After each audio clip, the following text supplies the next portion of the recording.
Baik, Assalamualaikum warahmatullahi wabarakatuh. Sebelumnya perkenalkan terlebih dahulu, nama saya Putri Wilda Aprilia dengan NIM 2504060039 dari Rombel PK2B. Nah, di sini saya akan menjelaskan jawaban soal dari Peritas Praktikum Kimia Dasar 2, judul 4 mengenai kinetika kimia. Langsung saja untuk soal nomor 1. Pada percobaan pengaruh luas permukaan, CaCO3 berbentuk keping dan serbuk direaksikan dengan cuka. Tuliskan reaksi kimianya, lalu prediksikan sampel mana yang bereaksi lebih cepat dan jelaskan alasannya.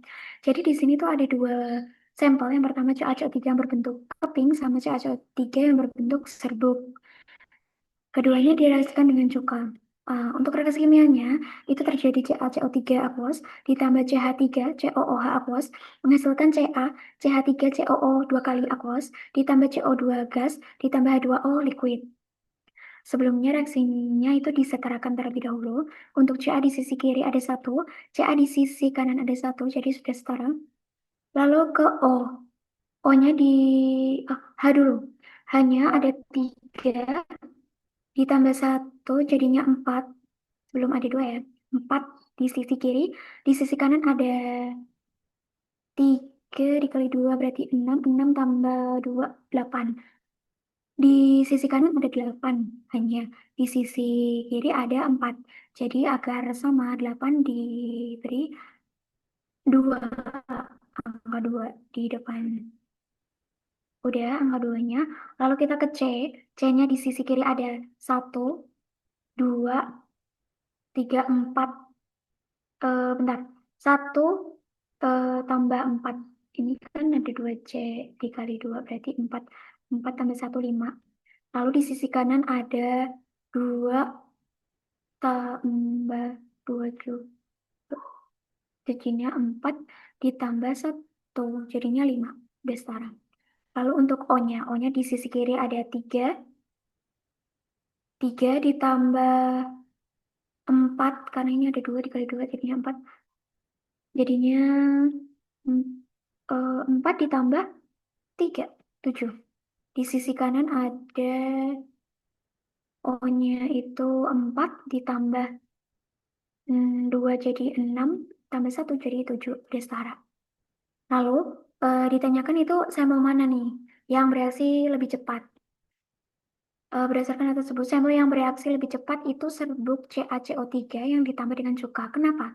Karena pada serbuk CaCO3 kan ukuran partikelnya itu lebih kecil. Karena ukuran partikel yang lebih kecil, itu luas permukaannya akan menjadi lebih besar. Di mana itu menyebabkan banyak area itu kontak dengan larutan cuka, begitu. Pada serbuk, frekuensi tumbukan antar partikel itu juga terjadi efektif karena ukuran partikelnya kecil tadi, menyebabkan laju reaksi berlangsung lebih cepat, begitu. Lalu sedangkan pada kepingan CaCO3 itu kan ukuran partikelnya lebih besar, maka luas permukaannya akan menjadi lebih kecil. Frekuensi tumbukannya akan berkurang juga sehingga menyebabkan laju reaksi itu tidak secepat serbuk dari CaCO3 seperti itu. Lalu untuk soal nomor 2, pada percobaan Na2S2O3 dan HCl, waktu reaksi ditentukan dari saat tanda silang X tidak lagi terlihat. Jelaskan metode ini dapat digunakan untuk menilai laju reaksi dan campuran mana yang diperkirakan bereaksi paling cepat ketika konsentrasi Na2S2O3 itu paling besar. Untuk reaksi kimianya itu ada Na2S2O3 aqueous ditambah HCl aqueous menghasilkan NaCl aqueous tambah SO2 gas tambah S solid tambah H2O liquid. Disetarakan dulu. Na di sisi kiri ada 2, di sisi kanan ada 1, jadi ditambah 2 di depannya. Jadi udah setara. Lalu S di sisi kiri ada 2, di sisi kanan ada 1, 2, udah setara. Cl di sisi kiri ada 1, di sisi kanan ada 2, jadi ditambah 2 di depannya. Lalu ada O, oksigen. O-nya ada 3, ditambah ini 2, tambah 1 jadi 3, udah setara. Lalu hanya di sisi kiri ada 2, di sisi kanan ada 2, jadi udah setara. Lalu, apakah metode ini dapat digunakan untuk menilai laju reaksi Ya bisa, metode ini tuh dapat digunakan untuk menilai raju reaksi. Kenapa? Karena pembentukan endapan dari sulfur itu berbanding lurus dengan kemajuan reaksi.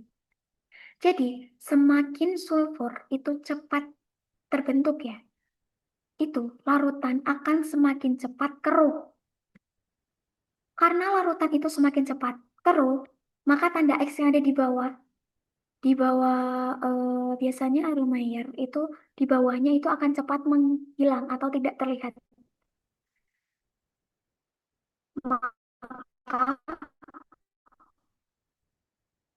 kalau tanda X juga cepat menghilang, maka reaksi tersebut itu lalu untuk campuran yang bereaksi paling cepat itu ya campuran yang konsentrasi Na2S2O3-nya itu paling besar karena jumlah partikelnya kan bertambah, frekuensi tumbukannya pasti akan meningkat dan jarak antar partikel itu juga akan dekat.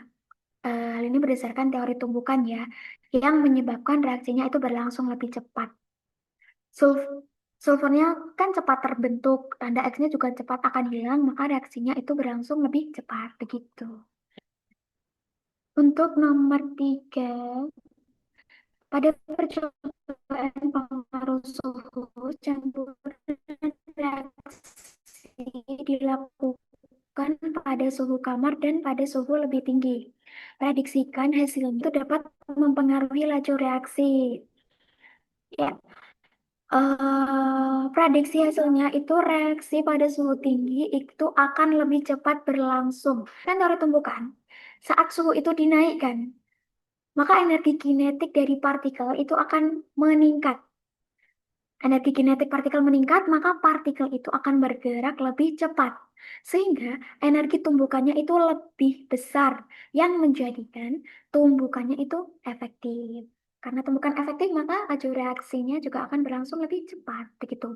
Jadi, suhu itu mempengaruhi laju reaksi. Karena peningkatan suhu menyebabkan energi kinetik partikel meningkat, sehingga jumlah tumbukan lebih banyak dan efektif, menyebabkan laju reaksi itu berlangsung lebih cepat, seperti itu. Lalu pada nomor 4, pada percobaan katalis, H2O2 3% hidrogen peroksida itu diamati tanpa katalis dan dengan katalis seperti ragi, MnO2, atau KI. Tuliskan persamaan reaksi penguraian H2O2, lalu jelaskan peran katalis dan apakah katalis itu habis selama reaksi itu berlangsung. Untuk reaksinya itu H2O2 aqueous, reaksi penguraian dari H2O2 itu H2O2 aqueous menghasilkan H2O liquid ditambah O2 gas. Direaksikan, H2 di sini ada 2, di kanan ada 2, jadi sudah setara. Lalu O2 di sisi kiri ada 2, di sisi kanan ada 3. Nah, untuk agar lebih setara, eh, digunakan bilangan bulat agar lebih mempermudah juga. Di sini dikasih ada angka 2, di sisi kanan juga angka 2. Maka H2 di sisi kiri ada 2 dikali 2, 4. Di sisi kanan ada 4 setara. Di sisi kiri O-nya itu ada O 4, di sisi kanan juga ada 4. Ini 2 ditambah 2. Jadi sudah setara. Nah, lalu peran katalis pada reaksi ini itu yang pertama ada menurunkan energi aktivasi. Jadi partikel itu memiliki energi lebih besar sama dengan dari energi aktivasi dan tumbukan itu menjadi lebih efektif. Untuk yang kedua ada meningkatkan jumlah tumbukan efektif yang tadi karena hal ini karena kan tumbukan terjadi lebih efektif maka reaksinya itu akan menjadi lebih cepat. Untuk yang ketiga itu tidak mengubah tumbukan total. Karena kan peran katalis itu yang kita tahu kan membantu proses reaksi atau mempercepat terjadinya reaksi. Maka katalis tidak akan mengubah tumbukan total. Begitu, karena katalis itu kan meningkatkan efektivitas tumbukan, bukan menambah jumlah tumbukan, seperti itu. Lalu, apakah katalis itu habis selama reaksi berlangsung? Seperti yang kita tahu bahwa katalis itu membantu proses reaksi atau mempercepat terjadinya reaksi. Maka katalis itu tidak akan habis selama reaksi. Setelah reaksi, katalis akan tetap ada, masih ada begitu. Lalu untuk yang terakhir, dalam analisis data kinetika, itu digunakan pendekatan laju relatif 1/T. T itu waktu ya. Jika waktu reaksi suatu campuran adalah 20 second, hitunglah laju relatifnya. Selain itu, jelaskan pula bagaimana hubungan nilai T dengan laju reaksi. Di menghitung laju relatif dulu, tadi diketahui T-nya adalah 20 second, maka seperti pendekatan laju relatif 1/T, laju sama dengan 1/T, sama dengan 1/20, dihasilkan 0,05 second.